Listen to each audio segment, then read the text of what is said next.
Welcome back to the Cloth Diaper Podcast. Alright, your cloth diapers should not be leaving a rash. Not at all.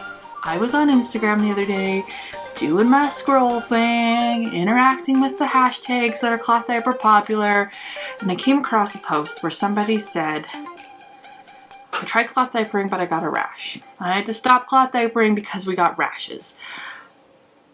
This is my favorite cloth diaper rash cream and I use it all the time. These things are not normal.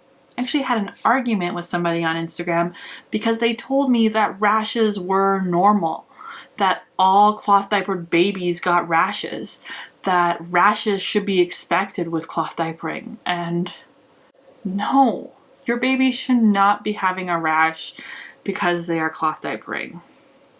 A lot of people quit cloth diapering because of rashes. A lot of people get tired and frustrated because of rashes. A lot of people squash other people's dreams of cloth diapering because of rashes. Welcome to the Cloth Diaper Podcast. My name is Bailey. Today we are talking about rashes, about different types of rashes, and this is not medical advice. I am a cloth diaper blogger. I'm a cloth diaper vlogger, podcaster, person in the space. Rash conversation often gets kind of swept under the rug and not talked about because it can be construed as medical advice. So I'm not here to talk about this in a medical sense. I'm here to just talk about it in a observational sense, I guess.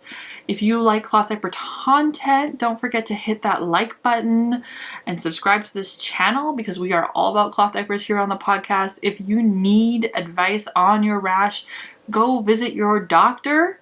Your doctor's the best one to help you out, maybe. I don't know. My doctor gave me a lot of BS opinions about my rash. But hey, this is what I should be telling you on the internet. Go visit your doctor. But there are a lot of reasons why you could be experiencing a rash while cloth diapering.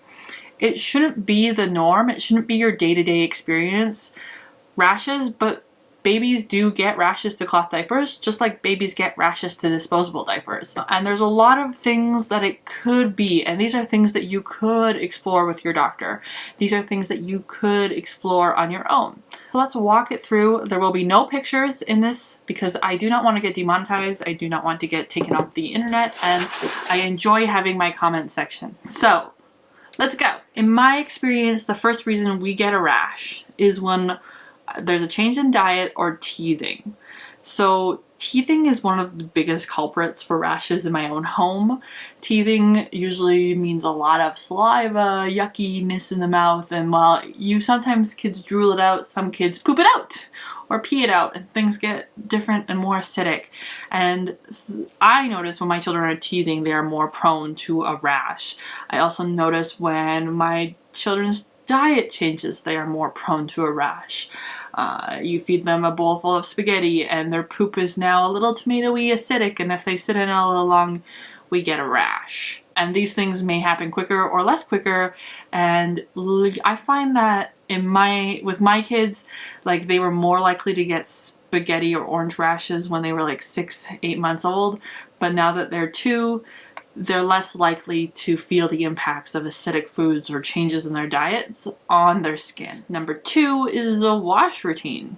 Bad wash routines can lead to rashes. Sometimes it's stink, sometimes it's detergent, but if there is some stink or foul going on with your wash routine, then it could be a rash. I don't usually think that wash routines should be targeted right away. If your diapers don't stink, I don't like to blame it on a wash routine. It's probably something else going on. And I see this happen a lot of times in cloth diaper groups where a mom will complain about a rash and the first thing somebody will do will dive into her wash routine. And if you're not having stinks or smells, skip over your wash routine. Like, don't focus on that yet because that is so overwhelming. The third thing that I've seen kids react to, especially not my kids, but I have friends who have had reactions with detergents. And detergent reactions can happen instantly, especially if you already know that there's a sensitivity to detergents or fragrances or chemicals used in detergents, but they can also happen when detergent buildup happens. And it is believed that detergent actually does build up. We do see it a lot. If you think that detergent buildup is a reason for your rash, take your cloth diaper, take a bowl of water, Put your cloth diaper in a bowl of water, swish it around. If the water gets murky in color, if there's bubbles that happen, then yes, you have a buildup, and try to run your cloth diapers through hot water multiple times until they stop doing that. Detergent buildup is not a myth. It has been proven time and time again by cloth diaper parents and cloth diaper groups, and most cloth diaper most laundry detergents say that buildup does happen. I believe that detergent buildup is more common than mineral buildup. And I don't think that there is a need to rush and strip your diapers because of detergent buildup or because of detergent sensitivities. I believe that a hot, simple wash is more effective and easier than the chaos of stripping your diapers. Stripping your diapers should never be the first line of defense when it comes to a rash. You should really be considering other things. The fourth thing that I see rashes happen is wetness sensitivity. And wetness sensitivity seems to be something related to the textile, and I think that you get different types of wetness sensitivity. You both get natural fiber wetness sensitivity, you get fleece wetness sensitivity, and different experiences. In my experience, wetness sensitivity was something my kids grew out of, and I never actually really relied on stay dry materials to keep them dry. I'm also personally a skeptic of the powers of microfleece, and that's mostly because it didn't really work for my kids.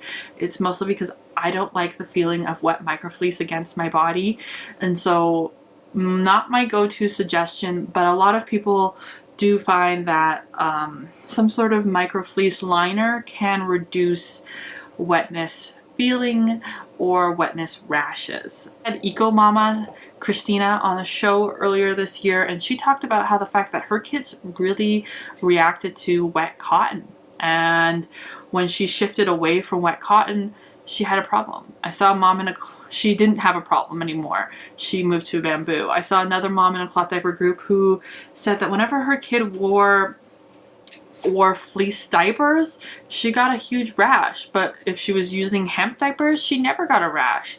So sometimes looking at what textiles are or aren't giving your child a rash could help with that sensation. I think it makes a lot of sense that some textiles our body isn't comfortable having wet. I also think that maybe for point A, one of the things that a lot of rashes, especially with my first child, was general wetness rash.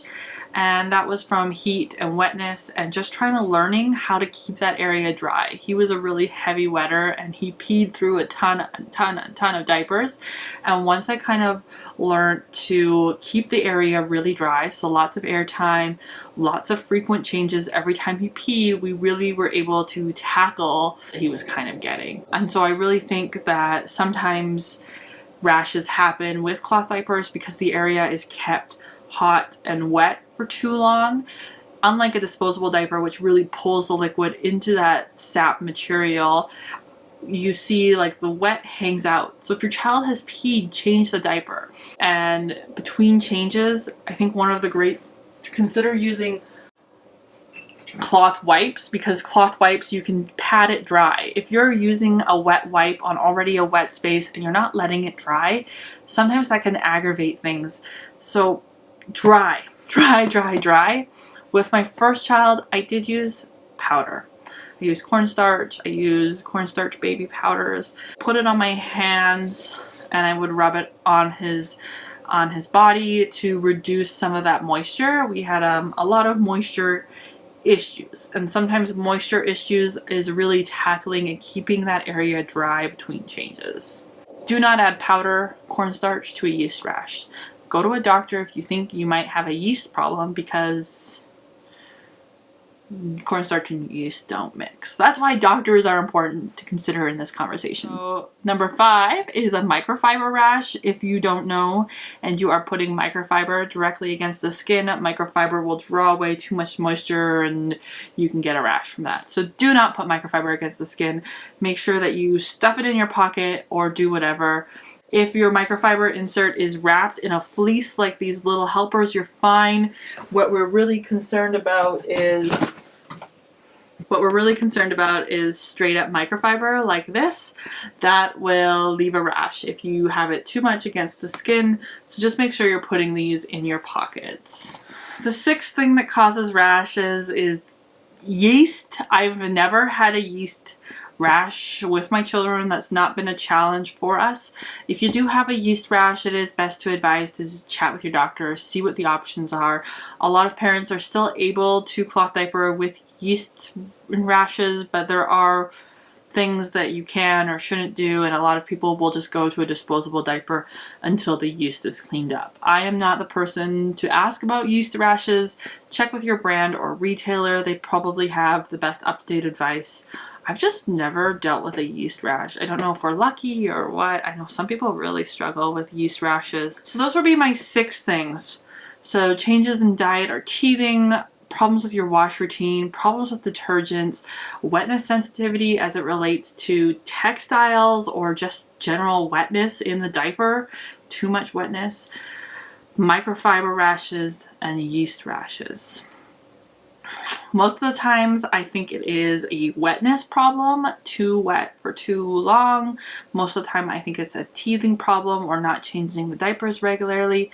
Seldom do I think it has to do with detergents. I think that we jump into this idea that you need to strip your diapers as soon as you get a rash much too eagerly. Slow down, calm down. Let's problem solve. Look at all the things. Has anything changed? Are there any problems? Are there any stinks? Are there any smells? Is it poop related? Is it 2P? All these different things, because rashes should not be normal. You should not be experiencing a rash on a day-to-day basis. Yes, I get rashes occasionally with my cloth diapers. It happens, but not regularly. Very seldom.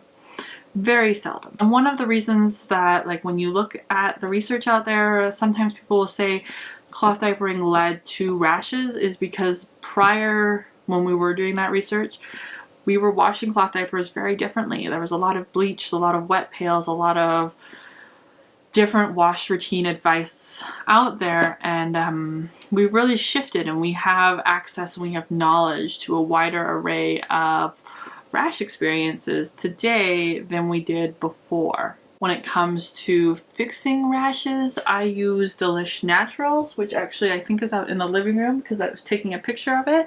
Delish Naturals is a locally made rash cream. I use it on my cheeks when I get windburned. I use it on my bums. I use it on my lips. It's like one of these all-purpose things, and it's always worked for my kids. The other suggestion that I would have for you is to check out Modern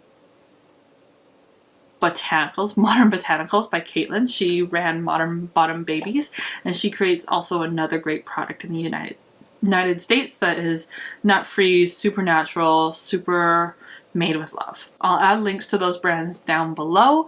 Those are the products that I use. I find that they are cheaper, if not the same price as what you get in a drugstore, and they work exceptionally well for what I need because we aren't dealing with rashes regularly. All right, let me know why you got a rash in the comment section, because I think there's some other reasons for rashes that I forgot to talk about today. All right, until next time, bye.